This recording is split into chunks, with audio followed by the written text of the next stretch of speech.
Malone Lam, a 20-year-old Singaporean, shot to infamy overnight for allegedly carrying out one of the largest crypto thefts from a single person in U.S. history. He then went on a lavish spending spree, dropping obscene amounts at nightclubs in Los Angeles, gifting handbags worth tens of thousands of dollars, and amassing a collection of more than 30 luxury cars. So what was he doing in America, and how did he pull it off? Lam arrived in the U.S. in October 2023 through the Visa Waiver Program, which allows tourists to stay up to 90 days without a visa. More than a year later, he had clearly overstayed his welcome. Court documents reveal that Lam had no permanent residence in the U.S. and was unemployed, meaning he had no legal status in the country.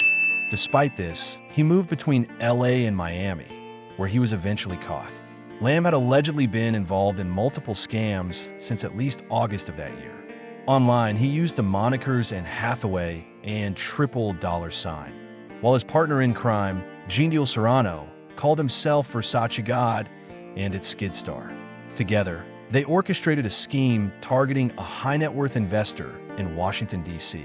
Prosecutors described their method as sophisticated social engineering, a deceptive tactic used to gain someone's trust and extract sensitive information. Their plan revolved around making the victim believe his Google account was compromised.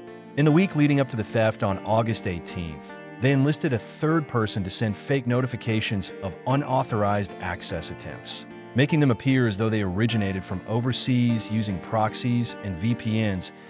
As the victim grew increasingly concerned, Lam and Serrano called him, posing as Google support agents. They claimed his account had been hacked and needed immediate action.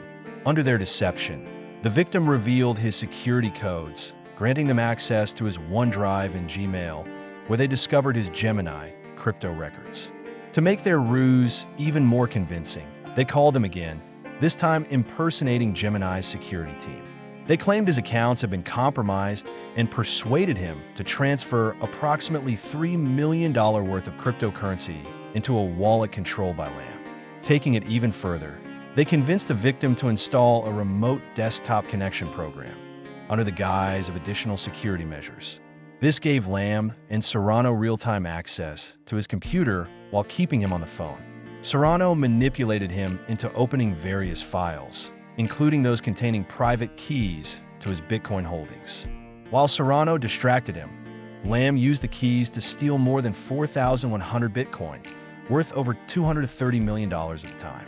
Screen recordings captured every step of the heist, with Lam's and Hathaway and Serrano's Versace God usernames clearly visible. After securing the funds, they laundered them through various mixers and exchanges, using peel chains and digital wallets. Then came the extravagant lifestyle: travel, nightclubs, luxury cars, high-end jewelry, designer handbags, and lavish rental properties.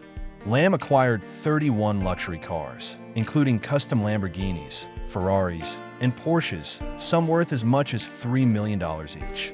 As of September 24th, 22 of these vehicles remain unaccounted for.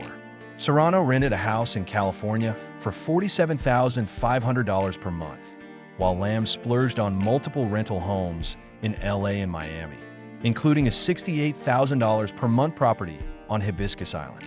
He spent extravagantly at Miami and LA nightclubs, burning through $500,000 in a single night. But the lavish lifestyle was short-lived. On September 18th, exactly a month after the heist, Serrano was arrested at Los Angeles Airport upon returning from the Maldives with his girlfriend. She immediately tipped off Lam, who then deleted his Telegram account. That same day, Lam was apprehended in Miami. According to the Miami Herald, the FBI raided a waterfront home known for being a celebrity favorite Airbnb rental. At another location, they seized luxury cars and expensive watches. Lam was charged in a U.S. district court in Florida on September 19th with conspiracy to commit wire fraud and money laundering. On November 14th, he appeared in a Washington, D.C. courtroom for a pre-trial hearing focused on evidence disclosure. During the hearing, he requested a speedy trial, which prevents indefinite delays. His attorney, Scott Armstrong, stated, "Mr. Lam is 20 years old and unfortunately caught up in a very complicated case. We will vigorously defend him. Lam remains in custody in Virginia and is set to return to court on January 9th for another pretrial hearing. If convicted, he faces up to 20 years in prison for each offense and could be fined up to $250,000 or twice the amount he gained from the scams. Finally, was Lam a criminal mastermind, or was he reckless? What do you think about this case? Let us know your thoughts in the comments. And if you enjoy insane crime stories like this, don't forget to subscribe for more.